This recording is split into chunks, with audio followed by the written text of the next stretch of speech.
I am Jacqueline Hanna, the Food Co-op Development Specialist with Food Co-op Initiative. Welcome to today's webinar, which is Branding Times 3. Some topics are just too big for one session, so we're offering a series of 3 webinars on this topic, one for each stage of food co-op development. Today we're focusing on branding stage 1, inquiry, and gaining momentum. Food Co-op Initiative is a nonprofit organization dedicated to providing support and resources to people organizing new food co-ops all across the U.S. And we've helped over 70 new food co-ops open their stores and are working with 140 more communities that are working toward organizing their own food co-ops. Food Co-op Initiative exists to support startup food co-ops at all stages of development. If you are just getting started, please give us a call, introduce yourself, learn more about our resources. That's what we're here for. You can find more our contact information or sign up for our mailing list on our website at www.foodcoopinitiative.coop. That's foodcoopinitiative.coop, no hyphen in the co-op in this case. Our support and our resources are free to the developing food co-op community. Our work is supported by grants from the USDA, National Cooperative Bank, National Cooperative Grocers, the Cooperative Foundation, and the Cooperative Fund of New England. We're also supported by donations from mature food co-ops and their members. We'd like to thank all of our sponsors that make our work supporting you, the future food co-ops of our country, possible. Before we get started today, a little housekeeping and a few tech tips. Today's webinar is being recorded and will be available to you soon on the foodcoopinitiative.coop website, as well as on our YouTube channel. We have an extensive library of previous webinars on topics ranging from how to organize your first community co-op meeting to how to hire your general manager. We encourage you to share this webinar with your fellow co-op organizers who could not attend today. This webinar is meant to serve you and meet your needs, and if to do its best for you, you need to interact with us. Please send us your questions during the webinar at any point.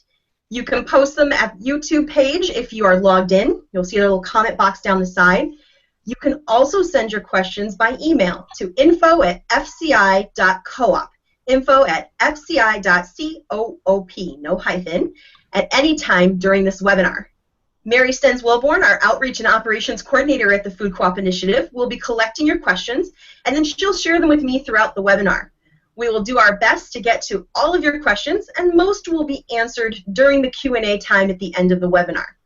As this is a 3-part series, if your question that relates more to Stage 2 or Stage 3 food co-op development, we will save those questions and make sure they are addressed in our next 2 webinars on branding. With that, I'm going to introduce you to our guest expert today, and that is Nicole Klimek of CDS Consulting Co-op. Nicole is a store planning and marketing consultant who has worked with dozens and dozens of co-ops on their store layouts, fixture plans, and their branding. We're very excited to have her here with us today. Welcome, Nicole. Hi, thanks for having me. And can you start us off with a little overview of what we're going to cover today? Absolutely. Let's see, Joel, next slide. Very cool. All right, first we're going to get into what exactly is branding, the difference between branding and marketing, getting into your core values, your mission statement, bringing that into what is in a name, how do you come up with your co-op name and your co-op logo, and the next stage before you would get to the stage 2 of your planning, revisiting that entire process to make sure that you are on track. Excellent. So with that said, let's dive in. Where should we get started? Let's get started with branding. What is it? All right, there's a common misconception that branding is basically the same thing as marketing, and it's not true. Your brand is who you are. That's what people see. It's what people experience when they walk into the store. It's basically your identity. And marketing is the tool, or tools I should say, of how to get that to your co-op members and their shoppers. On here we have some like the best ways to do that, the most tried and true. Oops, is this slide up?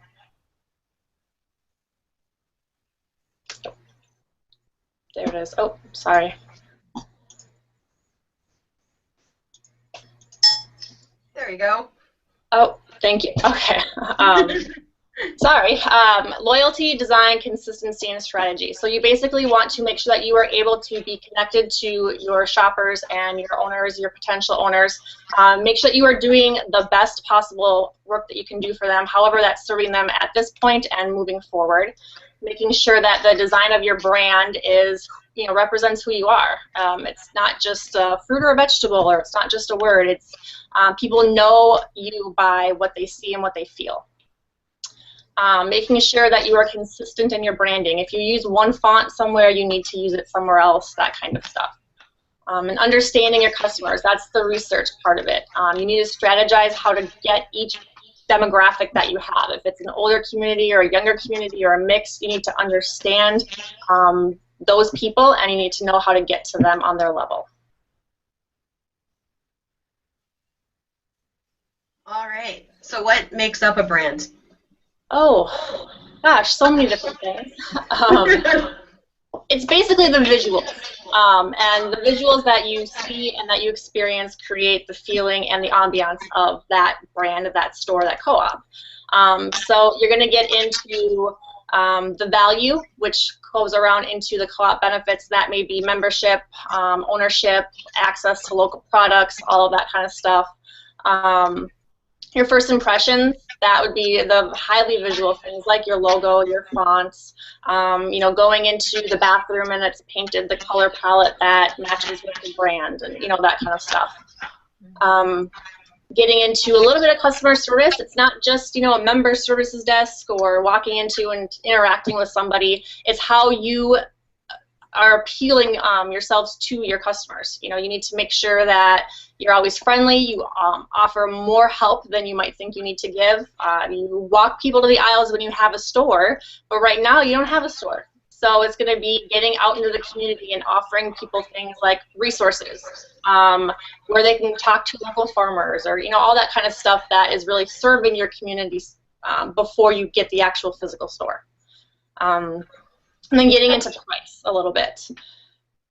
And that's an interesting question to me. So we're talking today to startups that are just getting started. This is stage 1 development. So these are groups of people coming together, formulating an idea that they want to have a co-op, having introductory meetings, maybe getting their first owners involved. And so some of these elements might feel like they're about like co-ops that are already open, like things like price. Could you talk about how price might be part of the identity of a brand new startup?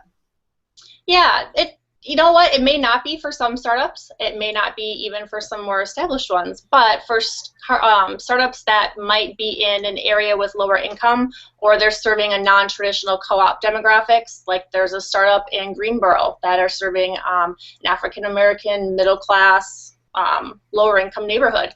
They're going to address price because that's huge for them. That's why they want the customers to shop there, is food access with the right price. So that's going to become a big part of their identity. And it's more knowing if that is a big part of the demographic worries. And if it is, you need to address it. If not, then obviously you don't have to worry about it till you open the doors. So with a brand new co-op startup, they might be thinking about, is that going to be a major concern or issue? Like, do we see that as a major thing we're addressing, is creating food access at a low price? If it is, that's something you might want to talk about very early on in your brand and your understanding of what this co-op is going to be. And if not, if that's not maybe one of the top 3 things you're trying to get across, and I know you're going to talk more about identifying those top things soon, then maybe that doesn't really come into it. Exactly. That's exactly okay. Right. And then with impressions, just a little digging in there, we may not have bathrooms to paint yet, but even once you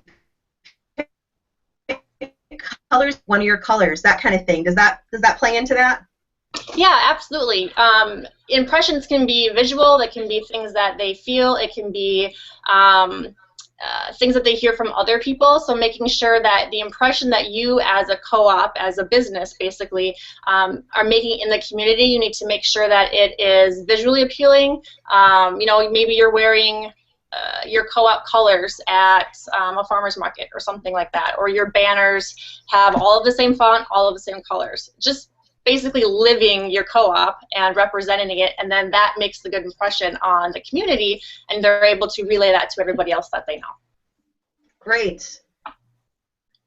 So where do we start? We're a new startup organization, just started as a co-op. Where does the brand start? Where's the root of that? It already started when you walked in the door, but everyone's going to come in with their own ideas. And they may seem like they're in alignment with each other, you know, but if there's a group of 5, maybe even 10 people, who knows, it depends on the community, they're going to come in thinking that they want, say, food access or sustainability. But all of those different buzzwords mean something different to me than they do to you. Like I always say, blue is to me what blue is to you. So what you have to do with your core values is get everybody together and get them on the same wavelength and give, I like to give examples.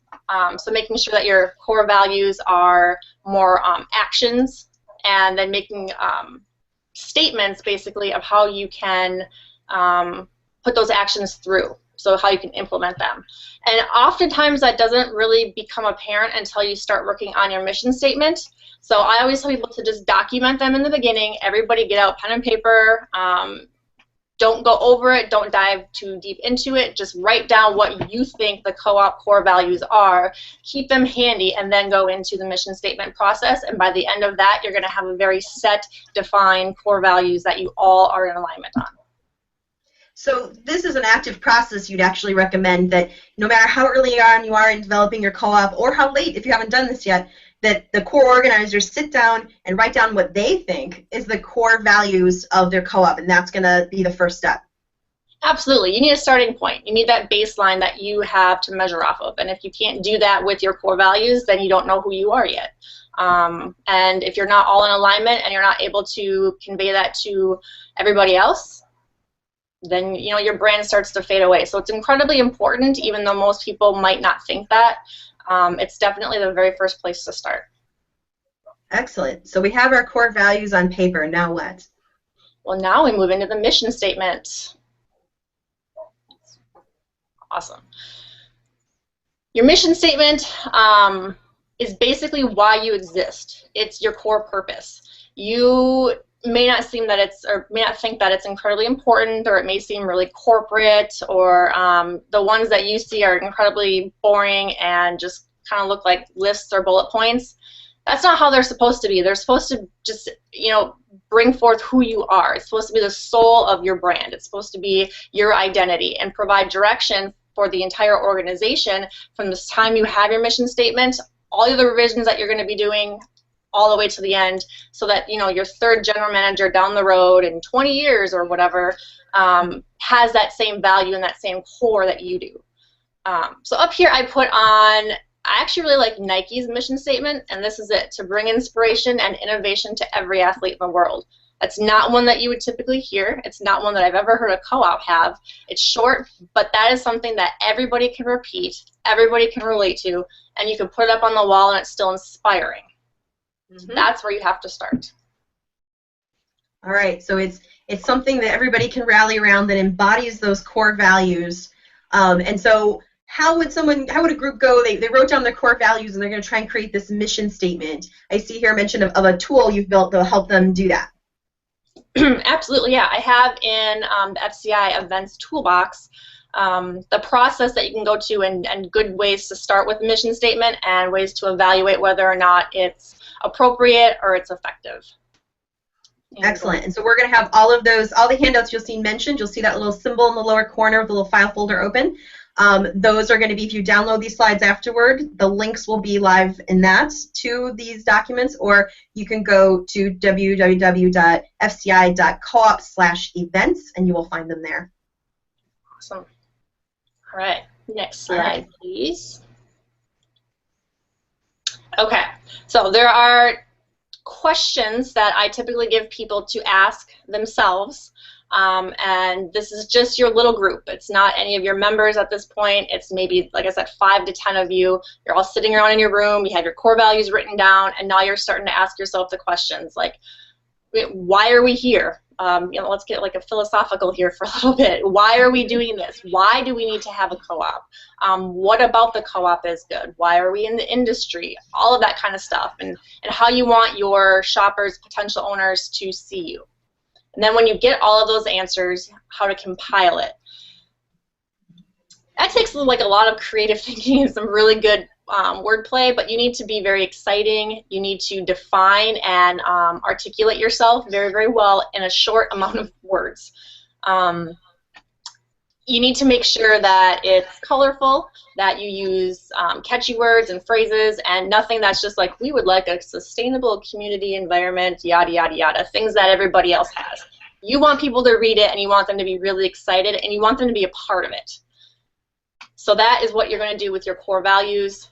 And this is kind of the area that you start getting more into that, because as you ask yourself these questions like, why are we here, and all of that, that brings up the reasons, and that rolls back around to those core values, and you're able to, together as a group, define them and be in alignment on from day one. So this is the root of your brand right here, this mission statement, this excitement with a short number of words that came from all these thoughts about what you want your co-op to be. Can you show us some examples of how that plays out or what that sounds like? Absolutely. Next slide. So what I really like to give anybody that I'm working with, when I give them guidelines for what your mission statement should look like, I say you should have no more than 4 core values. Anything else, it just gets too long and jumbled and people lose track, and if you can't remember it, you're not going to use it. And within those core values, I would like to say no, they're like very short sentences, no more than like 5-6 words tops, so that you're able to have just a very short, tiny little paragraph of maybe a couple of sentences be your mission statement, so that people can remember it and they can even recall some of it when they are in their daily process with other people or with other customers, and they're able to bring that back around to the shoppers. So this is Central Co-op in Seattle, and I really, really like theirs.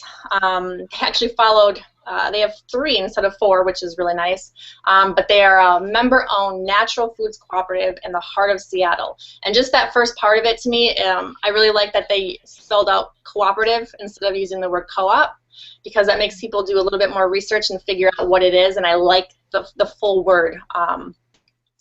Then they are dedicated to sustainable practices, community accountability, and the local food economy.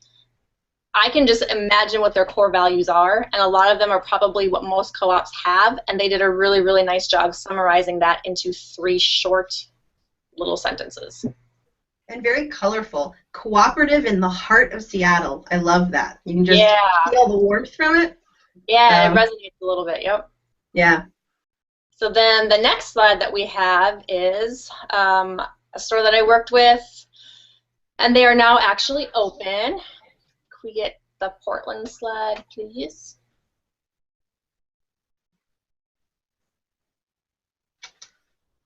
There we are. Okay, awesome.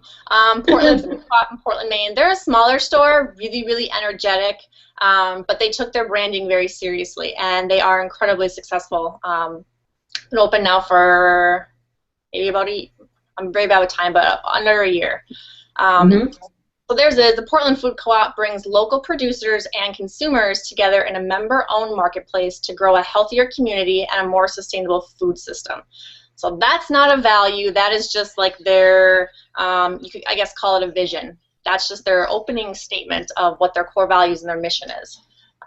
We model cooperative values, operate with transparency, and foster trusting relationships with our customers, employees, and suppliers. Again, it cuts it down to only 4 core values. They elaborate a little bit on their core values, but they're still really strong. I like the transparency, and I like, again, that they used cooperative instead of co-op, and bringing in those co-op values, because it will make people ask a little bit, well, what are co-op values? Why are you modeling them, and how are they different than yours? So it engages people a little bit and makes them do a little bit more thinking. So theirs is also a very good one. Yeah. I really like that. So we started by sharing our core values as individuals to get to our mission statement now as a little co-op group. Now we have that, and this here is a great example of a startup that did this process and got their doors open. How do we go from there to outlining what our joint core values now as a co-op? We came in with our individual ones, we made a mission statement. Now it should kind of be clear to us what our core values are as a cooperative, right? Yes, absolutely. You're able to call them out more because A, they're in your mission statement. And what I tell people is they might not even be word for word. It might not be, you know, provide a sustainable economy or, you know, be transparent or whatever it is, but they need to directly correlate with. So basically, your core values can be worded differently than the your mission statement, but they are definitely directive. Again, you should limit and have no more than 4 core values, and use a verb. You need to be in action. You need to tell people what you're going to do. What your core value is needs to be what you're going to do for the community and what you're going to do for your brand. And again, short and sweet. What you're going to get when you have really amazing core values is you're going to attract the right people that want to work there because they're going to see the benefits. You're going to get a great GM because they're going to see that the foundation that you're built on is incredibly strong and solid. And that's going to carry out not just with that GM, but through his or her hiring process down the road and throughout the rest of your entire brand. It basically is the foundation. So usually core values. What was that? No, go ahead. Oh, well, usually they tell a little bit about what this, the co-op story is, which is something that we're all really, really aware that we need to do, and we're trying to do even better. One way to do that is to share that with your core values, and it doesn't have to be an actual story, but it can be something that's descriptive of your process, descriptive of why you're there, say food desert or whatever it is. You can convey that with your core values and make sure that the root of your co-op story is always in your mission statement and in your core. And in the end, you are just creating a great working environment, and people want to be productive, and they want to sell your groceries and your product, and you're going to grow and expand. It'll be fantastic. It's who you are. You need to define it. Even early on in co-ops, I think, you know, we're talking about how it's going to carry through, which is so important to when you actually get those doors on those and that store of yours. You have that general manager, but also this is how you're going to sell the idea of your co-op to your new owners and to your community, and you really need that swell of support. And this really clear, concise, pithy, direct, inspiring mission statement is how that starts. Exactly.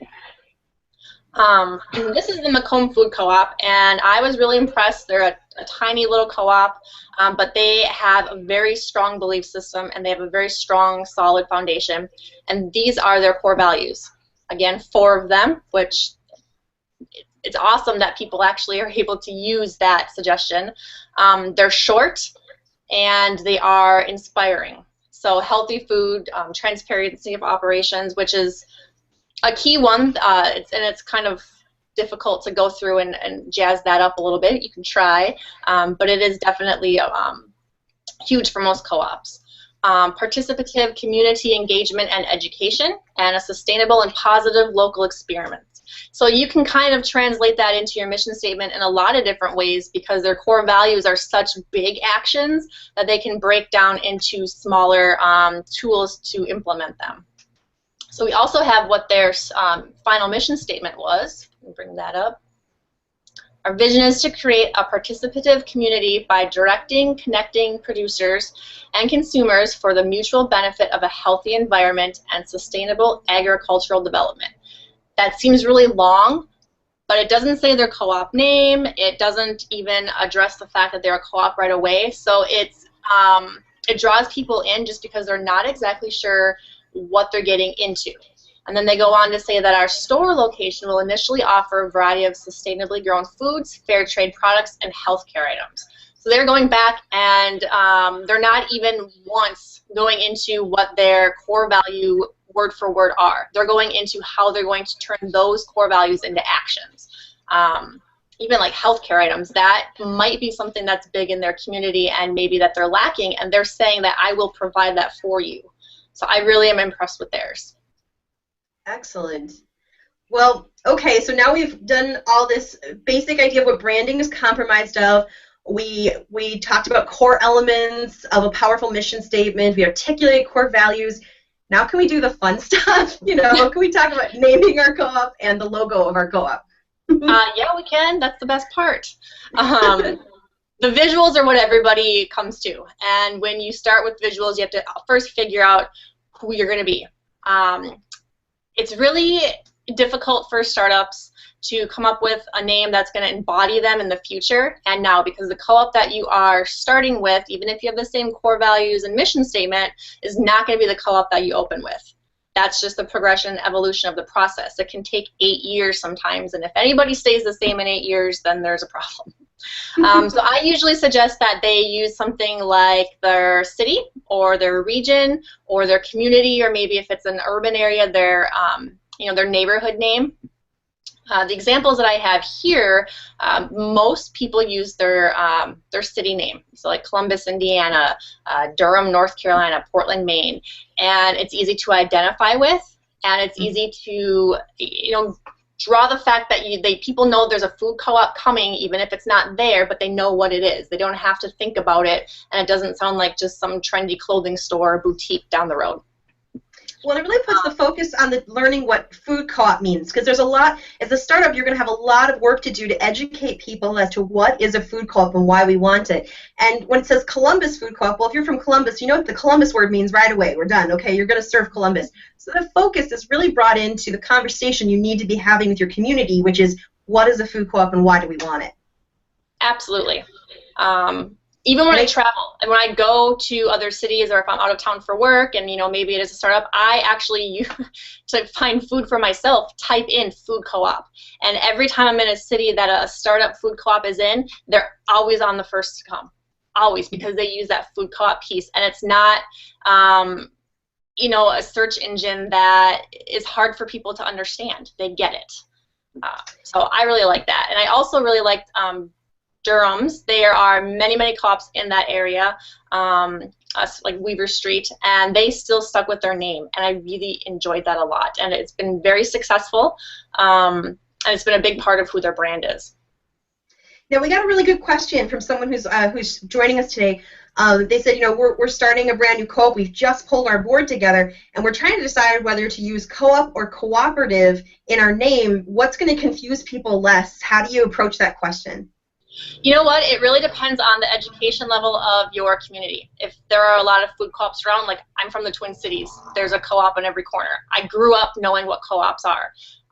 So to me, the word cooperative would be very strong and very useful. But if you're in a rural area that, maybe there's a co-op creamery, but it's so ingrained in your culture that it's not really known what a co-op is, then I would use the word co-op versus cooperative. Okay, great. Okay. And real quick, some people are working with a startup that hasn't yet picked the exact city they'll be in because they're serving sister cities or an area of a larger suburban area or a county or even a larger geographic area. They're not really going to be serving just one town. So what would you suggest is a simple solution to that?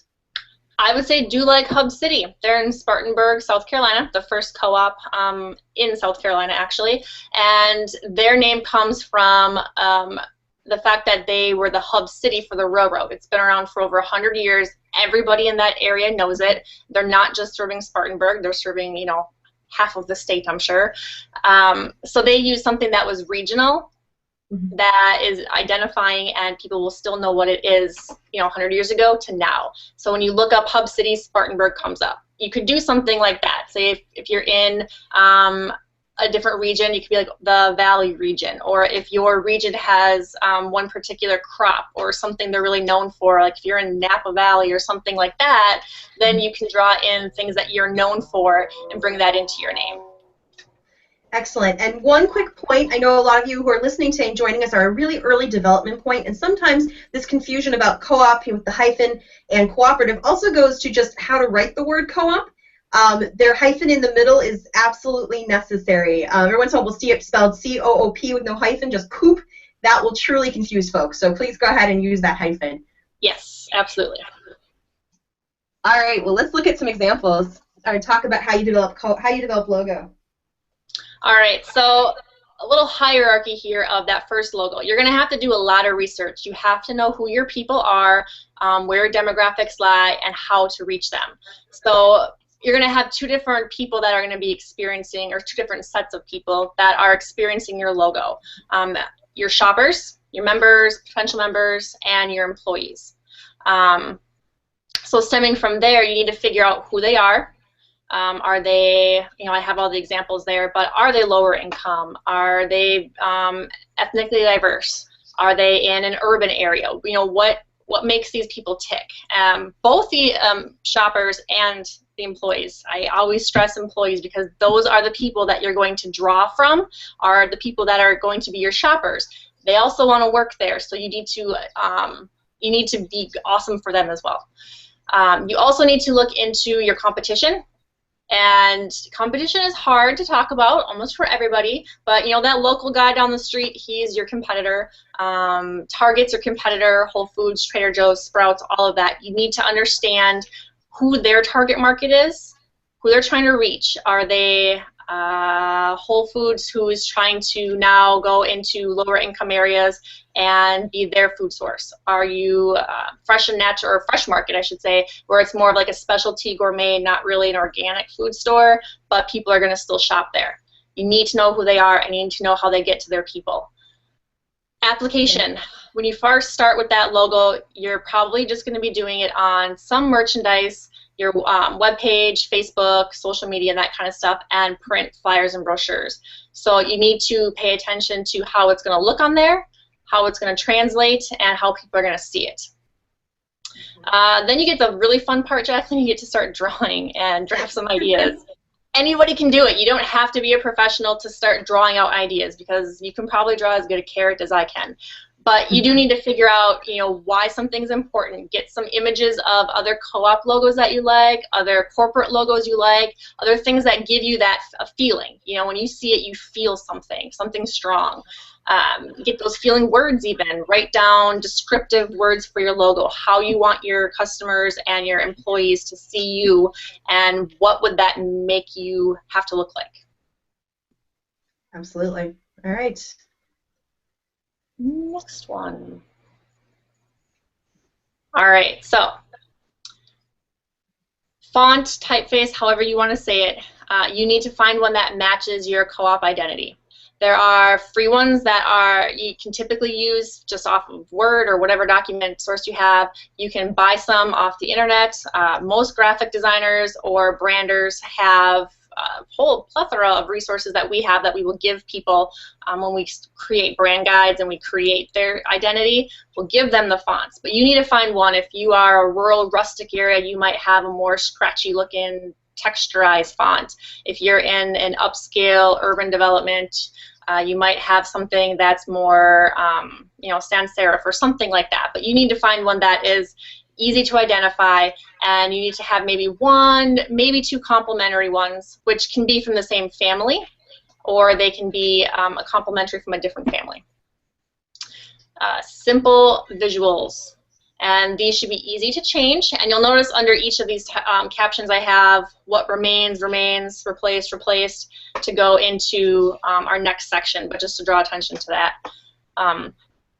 Really, really simple visuals. They're usually going to be fruits or vegetables, let's face it, or a farmer, or something that is local, organic, fresh, all those buzzwords. They're just the way that we use to visualize them, and it's universal. So you need to find ones that, while they may represent who you are, like it could be sketchy if you're in a rustic area, or again, it could have some sort of texturized outlines or something. Urban could be really clean and crisp. You still need to find them and make sure that they're easy to work with. Decide whether you need an image or not. There are some really, really successful co-ops that do not have a visual or graphic in their logo. My favorite example is Mississippi Market in St. Paul, Minnesota. It's a giant M with a bite taken out of it, but it's their name. You don't have to have the radish or the blueberry or whatever it is next to you in order to tell people that you're a food co-op. You can do that with just your typeface and just who you are. But it's oftentimes safer for startups to do some sort of visual so people do know that food is related, especially if food co-op is not in your name. Okay. So the style that you're going to have should be really easy to update, and basically you keep like the backbones and the structure of it, and then you're able to add, take things away without confusing people.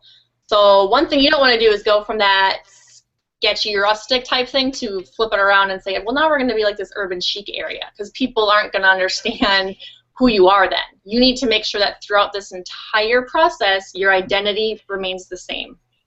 And then I just have a little logo up there that I popped in there that, you know, has one graphic but still has a really nice typeface. So we're talking about, let's say you're really, really early in development. You're just starting to call together maybe those first community meetings, a few after that, pulling together your first organizing group, and you want to have a name and a look out there. You know, pick a typeface, pick a simple visual, and keep them clean and simple so they're updatable. Is that what I'm hearing? Pretty much, yep. Great. Okay. Green Top Grocery, they are in Bloomington Normal, Illinois, and they did a fantastic job at their basic brand. Not a ton of visuals, but they have a very strong color palette. They have very strong graphic, even though it's small. That little sprout is awesome.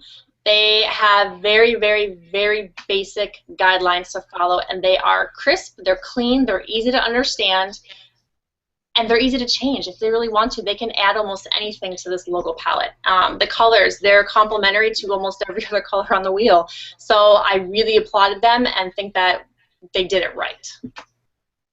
Okay. That looks great.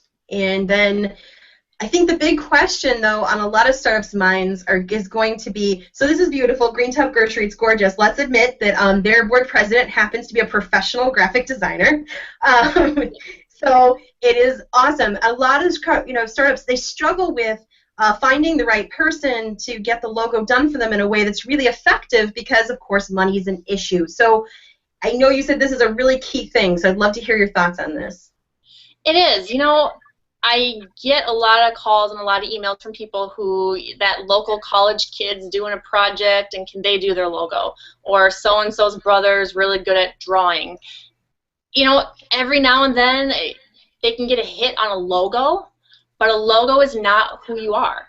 That's just one piece of your identity. You need to go through all of the steps that we talked about and more. This is a very condensed version of branding. It takes, you know, up to a year sometimes to figure out who you are and how you're going to convey that. But if you don't hire the right person or you don't have the right process, it's going to be messy. People aren't going to know who you are, and you're not going to be nearly as successful as you could be.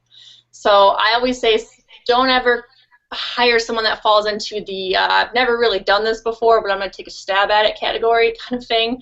Don't hire your friend's friend because he's good at drawing. You need to hire someone that's professional. Do not hire someone that has had little or no branding experience. Someone fresh out of college because they're cheap is not the answer. You can oftentimes find people that will do pro bono work. Most firms actually have an allotment that they need to work up to every year of pro bono hours. You can get someone that's inexpensive, like a smaller startup firm. They oftentimes have 5 to 10 years experience, but they're out on their own, so they have slash prices. If you do just a basic brand and not a full-out awesome brand standards, everything, and you just want the basics, people will usually give you a discounted rate. Okay. So you do need to hire someone that understands your business, that understands the co-ops. They need to, you know, we're hard to work with. I'll admit it. We have boards, you know, but boards that they're very active, and a lot of corporate branding people are not used to that. They're used to, here's your option, and someone yay or nays it. They don't make a lot of decisions after the fact like co-ops do. You know, it's quirky about us, but we're hard to work with. So you need to find someone that understands that and that is willing to and excited to work with you. You should also find someone that is willing to work with your budget. You need to be very upfront about your budget. You need to say that you have X amount of dollars, you cannot go over, and ask them for a do not exceed contract, which is basically you get all of the tangibles that you need at this price or under, and then they will usually give you, you know, like a $100, $200 range of not to exceed this. But in the end, you're going to get what you need, and they're going to know that they might have to do a little bit of extra work. Well, I would stress to not feel, don't be shy as a startup of approaching professional designers, maybe the best project, and asking if they'll do pro bono work, or saying, we have exactly $500. They often will look at the opportunity as an exciting opportunity, something interesting going on in the community. But if you don't have that opportunity, rather than falling back on someone who doesn't have really much professional design experience, brand experience, I just want to stress that Nicole does offer a discounted package for a very simple brand for startups that I think is very accessible, and or she will review materials you're having made by someone else or that you've tried to do in-house and give you some real feedback from her years of experience of working on brand with food co-ops. So please see Nicole as a resource. Absolutely. I always tell people it never hurts to call me or ask. I can definitely give feedback. I can review a lot of things. If you want to talk about how we can work together, that's awesome. But don't go in blindly. Please let someone, send it to Jacqueline if you want to. It doesn't matter. Someone has to review it that knows what branding is and how important it is. So Great. After you've done all of this stuff and you have all of your materials together, now it's time to do the revisit. And this is after you have, maybe 100 members. That's not comprehensive of every co-op story. Some we're going to get 100 members at their first meeting, and some are going to get 100 members in 6 months. So it's basically when you've been at it and you're slowly growing to a point where you have a decent turnout, you have a good presence in the community, people know who you are, you need to come back and revisit the entire process again. And it's a lot shorter, I swear. But you need to go through your mission statement, and this is when you start bringing in like surveys and all of that. We'll go over some formats on how to do that, and you need to get some better data from outside sources rather than just the 5-10 people that sat in on that first initial core value and mission statement area. The core values usually stay the same at this point, but sometimes they change, or sometimes 1 or 2 will change and we'll bring in new ones, but they don't have to, so don't be afraid if they don't. Your name will probably remain the same, but if it doesn't, that's okay. And it shouldn't actually change until stage 2, when you start bringing out your brand and you have a very strong identity and you're strong enough to hold as a co-op with your visuals and your brand, and then changing your name. So think about it now, but you don't do it right now. And then review the logo, and this is a time where you really should bring in people. If you have not brought in a designer already, now would be the time that you absolutely have to bring in somebody in order to have the best results. Okay. So revisiting the mission statement. In the FCI toolbox, I have examples of survey questions for both the co-op and for the owners or potential owners. And a lot of the questions are, how do you want the co-op to make you feel? Who do you think the co-op's target, well, not target, but who are they trying to serve? What part of the community are they going to reach, and what are they going to do? That kind of stuff. Sometimes I get questions about open sessions or doing this type of work at annual meetings, or even just a special monthly meeting or something, and it's really hard to collect real data at those. A lot of it ends up being people throwing out a lot of opinions, and they haven't really sat down and had a time or a chance to think about things and articulate how they're feeling.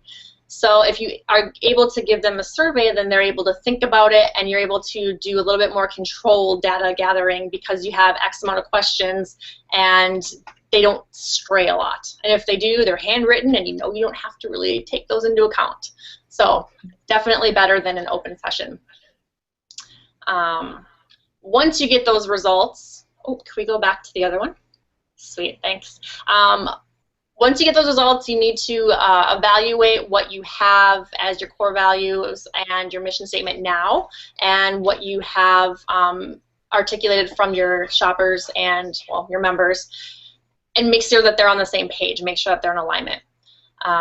You can do fun things to communicate these so that they are aware that they're a part of the entire process, and that their opinions and their thoughts are being heard.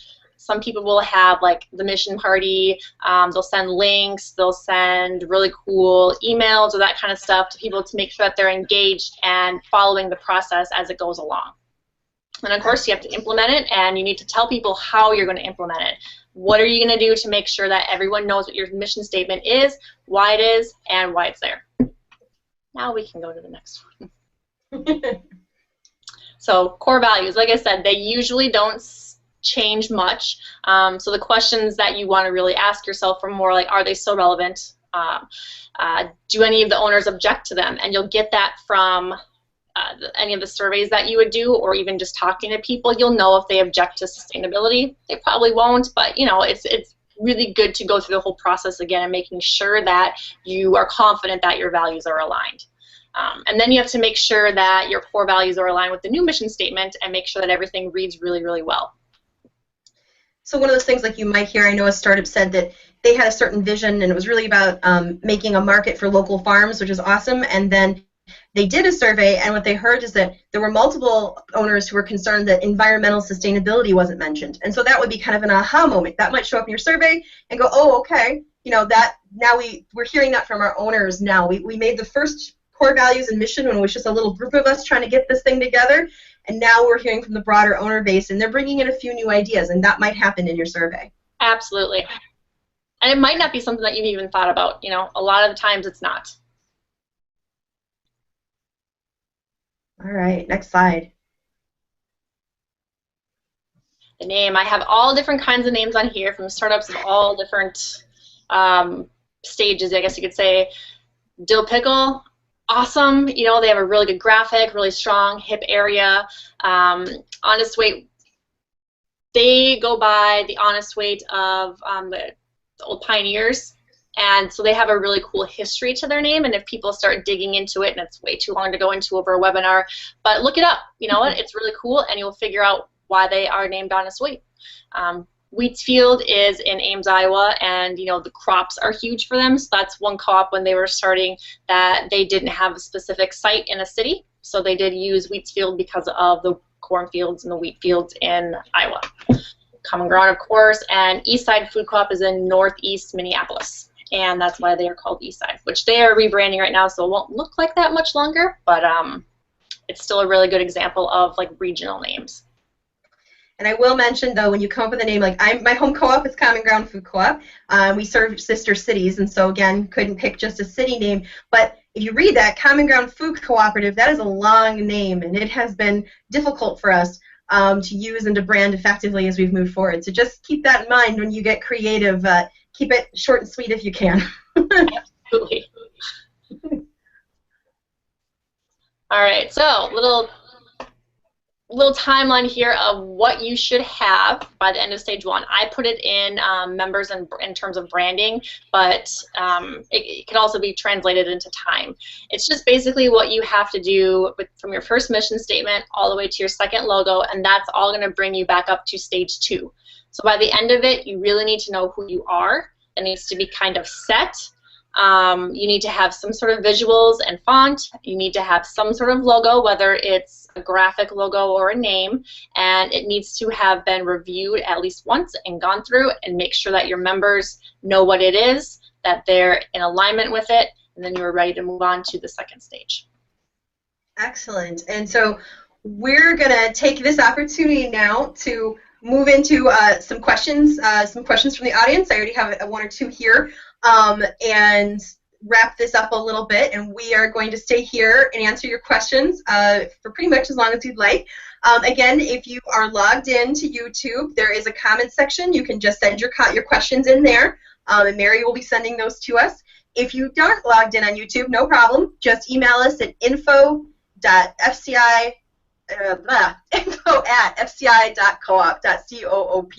So you can email any questions there, and Nicole and I will field those questions. And can we actually go back to that last slide that Nicole was showing, because I think it really helps illustrate some things that are going to come up in these questions. About 2 slides back. This one, excellent, thank you. So one question we got for you, Nicole, was if you are revisiting your identity and your logo and your name and making it more in alignment with where your startup has grown to, when do we change the website domain? They're like, okay, we've got this old website domain. Do we change it when we're ready to launch the whole new brand? Do we just go ahead and do it now and have it redirect? When would you suggest doing that? When you have the brand established. If you have a new logo and a new name, that's when you do it. You're going to have like a brief transition period where you might do some redirecting, or you might, hopefully you're keeping everybody up to date on what's going on, saying things will be changing. You might have like an under construction period on your website domain itself, but you should definitely make sure that you know who you are and you have the full identity because you don't want to have to change it again. Okay, but best to do it as much as possible aligned with the kind of the releasing of the new identity, kind of make a big splash. Yes. Okay, excellent. We did have some more questions about the talking about co-op versus cooperative, cooperative market versus food co-op versus Mississippi Market, who doesn't mention co-op in their name, and talking about how to figure out how to align that with your community to create the least confusion, but also the most buy-in. And does that ever get in the way, of people buying into something? They're misunderstanding about co-op. Should we go ahead and really push for that word co-op or cooperative? Just your thoughts on that. Yeah, there are a lot of different schools of theory on this one. Education is what it really comes down to, and the fact that we as food co-ops are the only entity that can use the word co-op or cooperative, so for us it's a strength.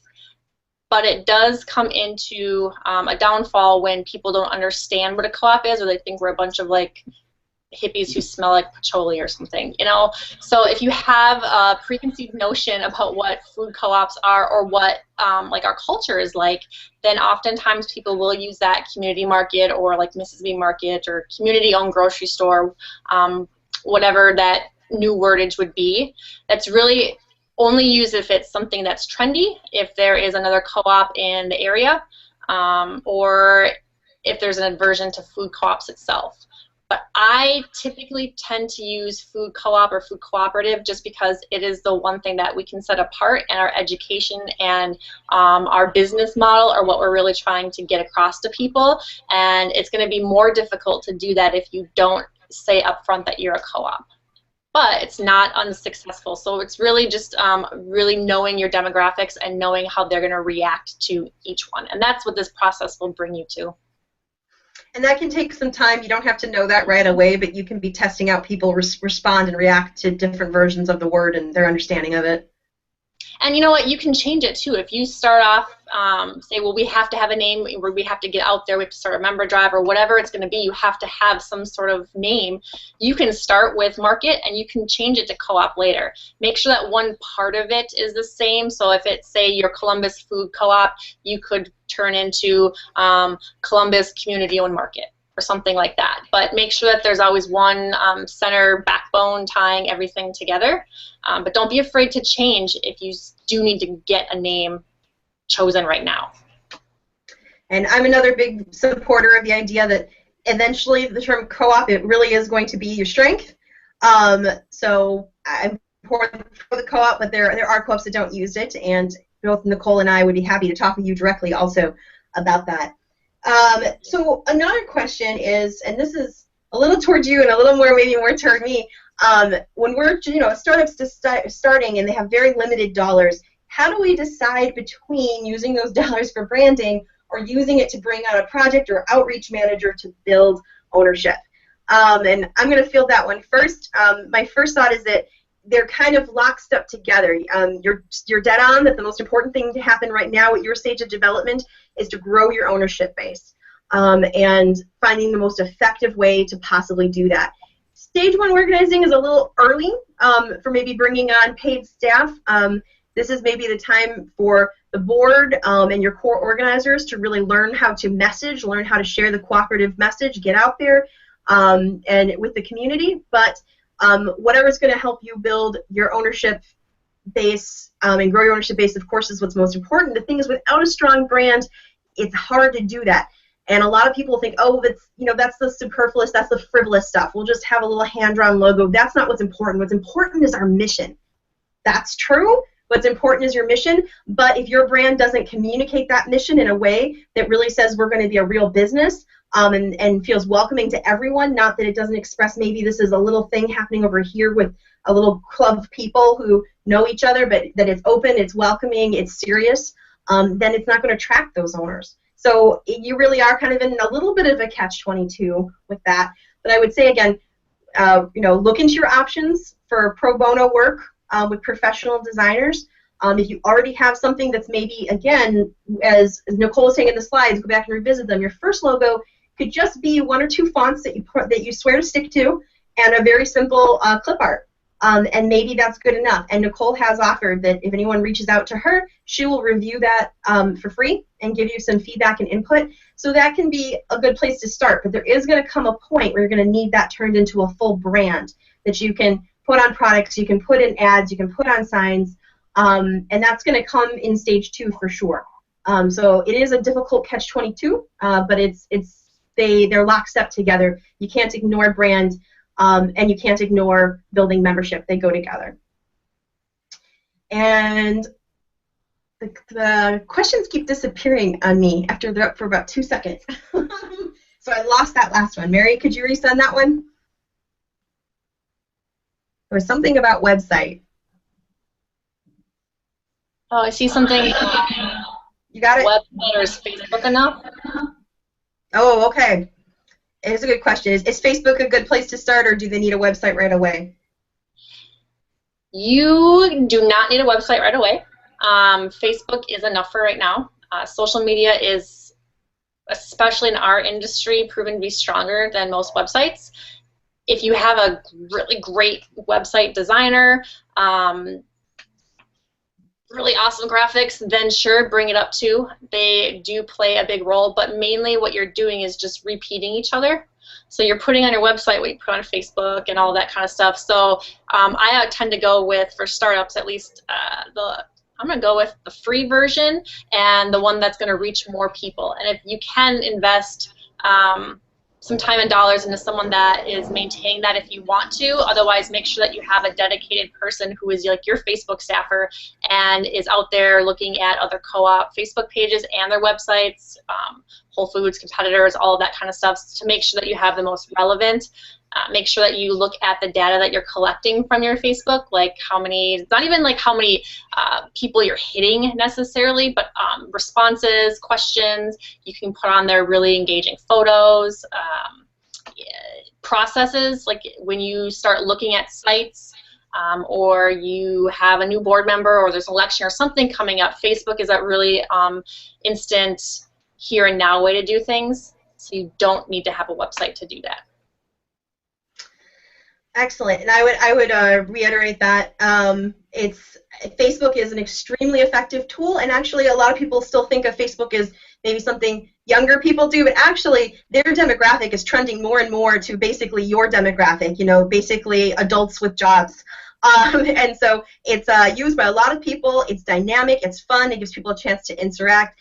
In the beginning stages, it's a lot more important than a website. Website will come, you'll need to have one to seem established, but if you don't have it in stage 1, I really don't think that's the end of the world. I've seen many startups be very effective without one, but the Facebook is critical. That's the first place people are going to look for you. Go ahead. Something else you wanted to share, Nicole? Oh, no, I just said, and it's free, so we like free. We got a couple more questions here. Should a mission statement talk about how a co-op impacts a community, or is that in our language when we talk to people but not a mission item? For some co-ops, it's both. You do not necessarily have to have it in your mission, because the fact that you are a cooperatively run business, when people understand that, they know that you are trying to have a good positive impact on your community. It is definitely something that you want to communicate in your membership drive and in your marketing and your messaging, but it's not something that necessarily has to be in your mission statement. Okay. Then we also have, so our mission statement is kind of a long, detailed sentence capturing the what and the why. It's fine in print, but we need a bullet point summary. Sounds like we should articulate the corresponding core values with key words or phrases. Does that sound about right to you, Nicole?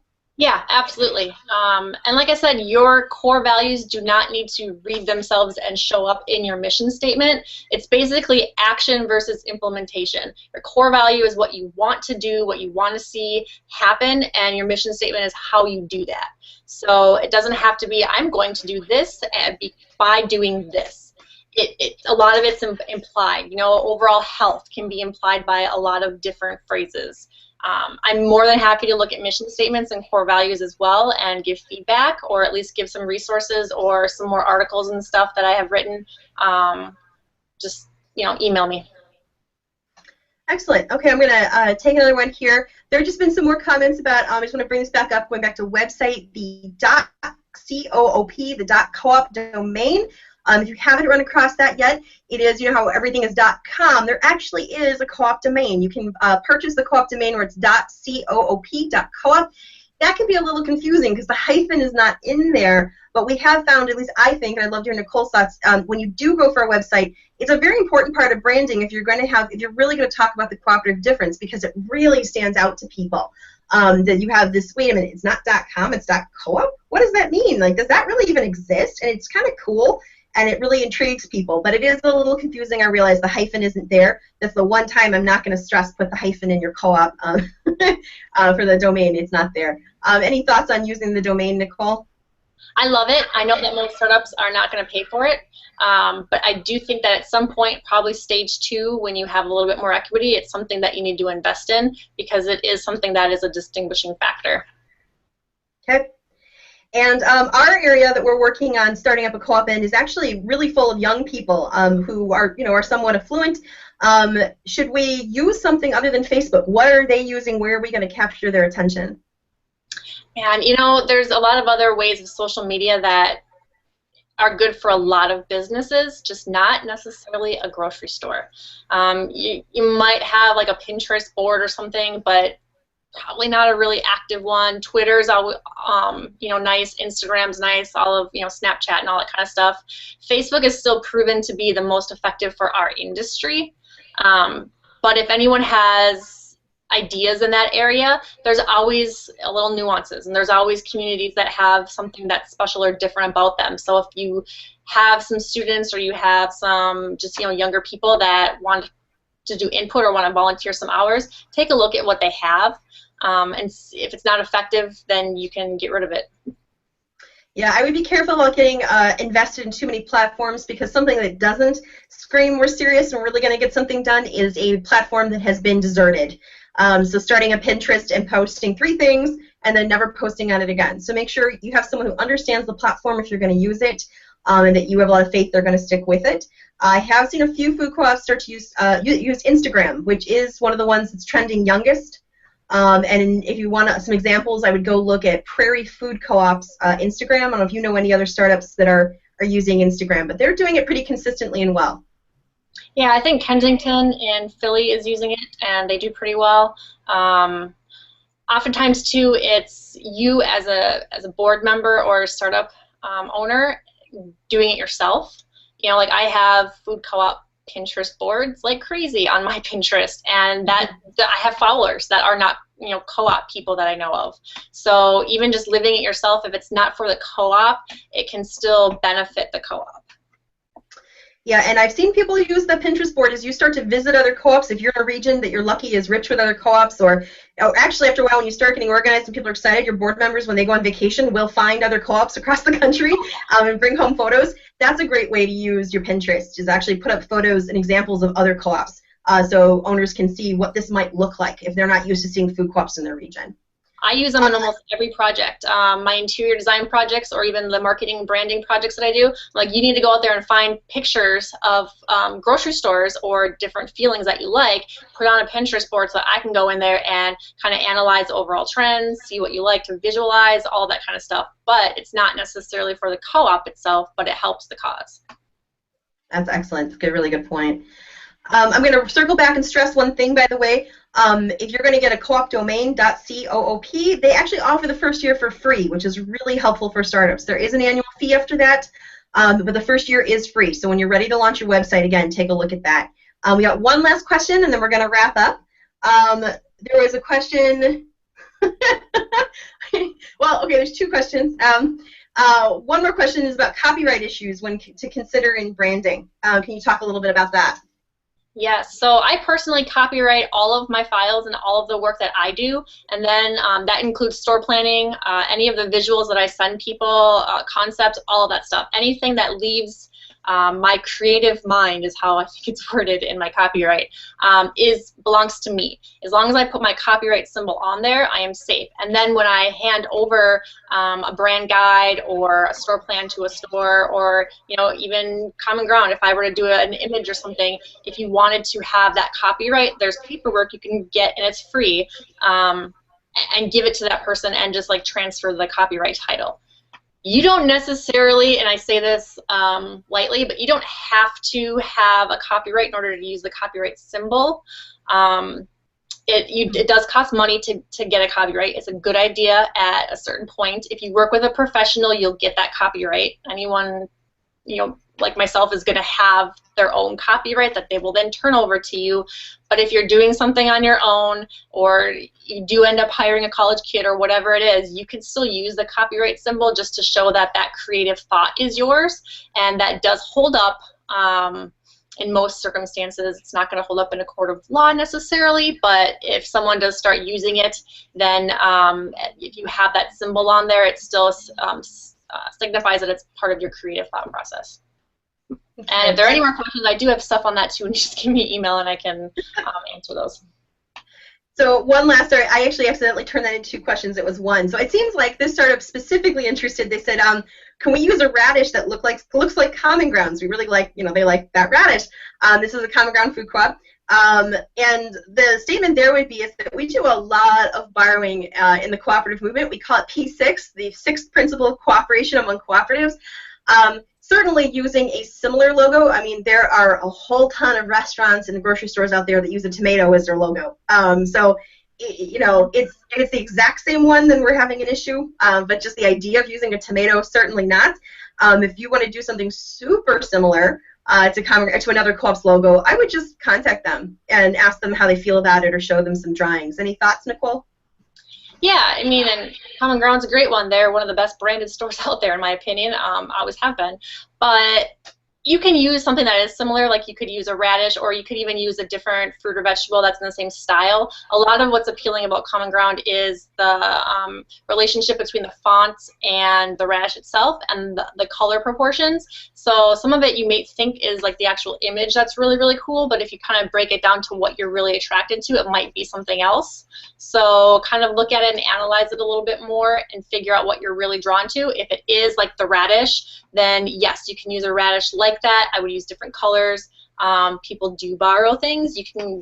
There's memberships. You can pay and download stuff and change it, kind of stuff. It's you get the license to it, but you don't want to be another co-op. So I would definitely, if you wanted to do something like that, make a different fruit or vegetable, just in the same style. Okay. Great, thank you. I'm going to go ahead and wrap us up. If we can go to the next slide and give you all the contact information and where you're going to find things. First off,